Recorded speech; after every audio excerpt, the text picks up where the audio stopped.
हाय, मेरा नाम है निखिल और मैंने कर दिया था अपना ड्रोन क्रैश रोहतांग पास में।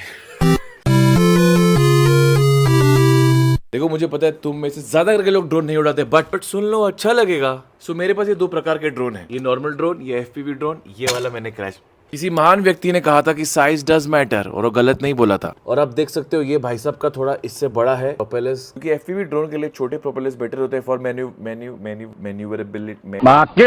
ऊपर नीचे दाएं बाएं फास्ट जा सकता था कि आपको लगे आप सुपरमैन की तरह उड़, जिस तरह कुछ लड़कियों के नखरे हैंडल नहीं होते। ये ड्रोन भी तेज हवा को बर्दाश्त नहीं कर सकता, और जब मैं को इस तरह उड़ा के वापस ला रहा था यहाँ से तेज हवा आई और ये हो गया क्रैश। नुकसान इतना बड़ा नहीं था, स्ट्रॉन्ग ड्रोन है, but it's better to get it repair. और मुझे मिल गए किशोर भाई, और एक ही दिन में किशोर भाई ने मेरा ड्रोन रिपेयर कर दिया, वरना मैं तो मेरी सोच में डूब ही जाता इस तरह। Why does this taste different in India versus abroad? I love Biscoff, but I feel betrayed whenever I eat it here in India. Sell it for 10 rupees, they have to use cheap. And the taste isn't identical. The Indian and the Belgian version, they're the world of a different. Do not buy the Indian made Lotus Biscoff. देख लिया, ये सिर्फ मुझे नहीं, बहुतों को लग रहा है। It's so unfair.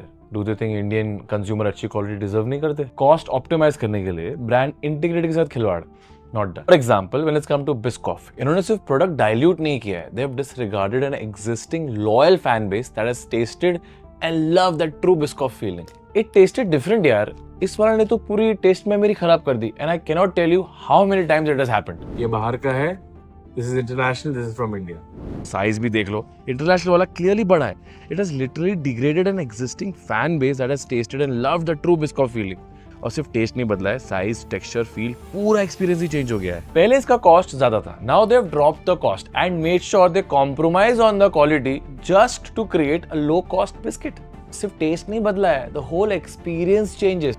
देखो जिनको बिस्कॉफ बहुत ज्यादा पसंद है ना, उनको चीटेड फील होता है बिकॉज एक इंफीरियर वर्जन दिया जाता है under the same name with a promise. And as an Indian consumer, when you realize this product available globally is richer, tastier, thicker, while India receives this downgraded version that lacks Biscoff's signature caramelized taste, अच्छा नहीं लगता है यार। बस यही कहना चाहूंगा at the end, just like this, I really wish global brands should give Indians the same quality which they give others because we deserve it, don't we? तो देखो गाइज, अभी मेरा कैमरा ये दिख रहा है, टूट गया इसका ये वाला पार्ट, और वो इसलिए टूटा बिकॉज मैंने बाइक वहाँ पर डाली थी फोटो लेने के लिए, और वो ऐसा है और बाइक इस तरफ गिर गई। ये देखो, इसने भी पूरा लोड ले लिया और इसने लोड लिया। अगर ये नहीं होता तो प्रॉब्ली इंजन पे नुकसान होता और फिर बाइक की लग चालू नहीं होता। ऋषभ अंदर बैठ गया बिकॉज बहुत ठंडा है यहाँ पे।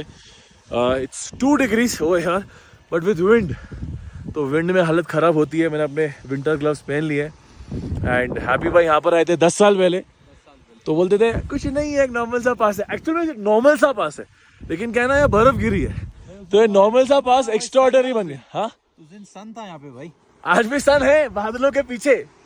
उसको रहा है भाई, तुम लोग इंडिया से आए, तुम लोग को एडवेंचर देता हूँ ना मैं थोड़ा, है ना। तो लेकिन मैं फट गई, मेरी आपकी बाइक गिरी ना, मेरे को लगा कैमरा गया, मेरी तो चीख निकल गया। मतलब अरे मैंने छोड़ा भाई, इतना कुछ देख लिया है ना, अभी फर्क ही नहीं पड़ता है। आपका कैमरा तो, अगर आप में से कोई भी चिप्स या स्पेशली प्रिंगल्स का शौकीन है तो आपने कितना बड़ा डब्बा देखा होगा। इतना मेरे हाथ के बड़ा नहीं ना, उससे बड़ा दिखाता हूँ आपको। ये देखो भाई साहब, कितना बड़ा प्रिंगल का ये बॉक्स है।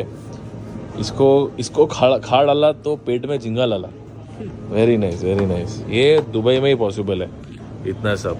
एक्चुअली हम सरप्राइज कि अमेरिकन ने नहीं किया ये चीज़, दुबई लोगों ने कर दिया। ये टक्कर देते हैं उन लोग सबको।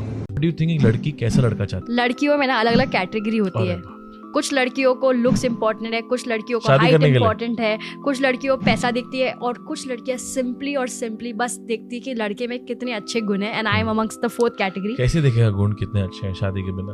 You know, he's kind, like he's a gentleman, he treats you, he never makes you wait, and you know, he does these small things for you.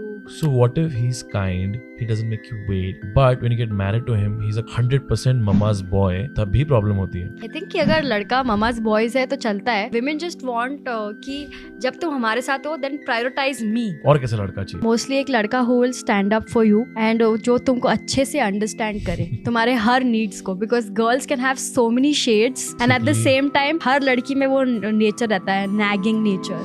I have realised that.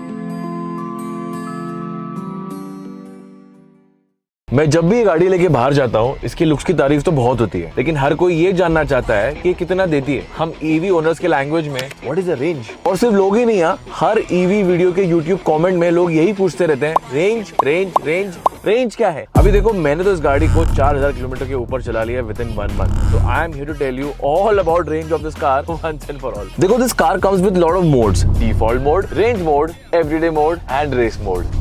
So if you're doing this long trips like I love to do it all the time, then you need to switch it to range mode. आपको इतना पता होगा, EV car comes with the power to regen. Basically जब आप break लगाते हो तो motor energy consume करने की जगह जनरेटर का काम करता है। थोड़ा टेक्निकल हो गया ना, तो आसान भाषा में ये समझो कि जब आप गाड़ी का ब्रेक लगाते हो तो power goes back to the battery, which means you'll get more range. देखो, level off, level 1, 2 and 3, these are the regen mode जो हम इससे कंट्रोल करते हैं।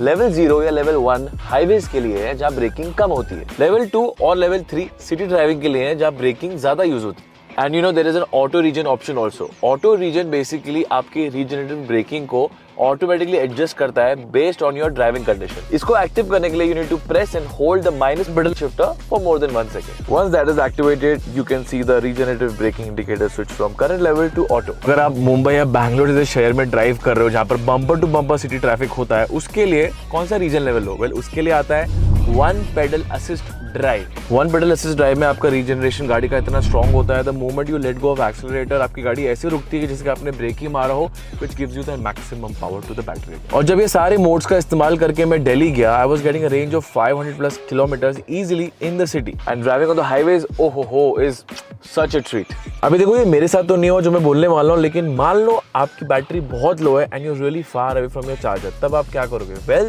Then there is a mode called power saving mode.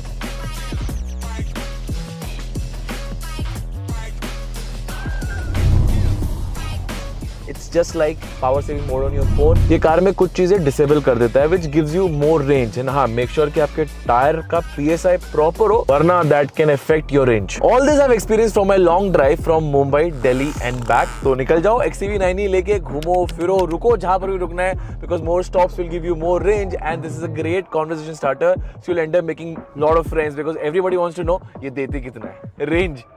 Now you know. So share it with everybody. India में जब हमको चाय या कॉफी पीनी होती है तो 3 पॉपुलर जगह है। एक तो कॉफी पीने के लिए स्टारबक्स और सीसीडी, और चाय पीने के लिए तो किधर भी चले जाओ, स्पेशली सड़क की जो कटिंग चाय होती है वो बहुत पॉपुलर होती है, या फिर घर में हमारी मम्मी या बीवी आज बना लेती है, वो पॉपुलर होती है। करेक्ट। लेकिन यहाँ कनाडा में मेरी आंखों में बर्फ जम गई यार। कनाडा में स्टारबक्स है और बहुत सारे सस्ते कॉफी शॉप भी है, लेकिन सबसे ज़्यादा पॉपुलर है वो है टिम हॉर्टन्स, जो कि आपने मेरे ब्लॉग में भी काफ़ी बार देखा होगा। ऑलमोस्ट एवरी मॉर्निंग या लंच में मेरा ब्रेकफास्ट यहाँ से हो ही जाता है। मेरी लार्ज ब्लैक कॉफ़ी और मेरा ब्रेकफास्ट। चलो बाय। अब मुझको पूछो कि टिम हॉर्टन्स इतना चलता क्यों है? मोनोपोली तो थोड़ी बहुत है, लेकिन यहाँ का जो प्राइस है वो आई थिंक परफेक्ट है, और चीज़ भी अच्छी खासी मिल जाती है, और वेटिंग टाइम ना के बराबर। कनाडा में गली गली नुक्कड़ कोने में आपको टिम हॉर्टन्स मिल जाएगा। कि फ्रेंड या रिश्तेदार कनाडा में है तो ऐसा हो ही नहीं सकता कि वो टिम हॉर्टन्स में आके उसने चाय या कॉफ़ी ना पी हो। यहाँ एक बहुत पॉपुलर कॉफ़ी है जो बहुत सारे लोग लेते हैं, डबल मिल्क एंड डबल शक्कर। अच्छा, तो डबल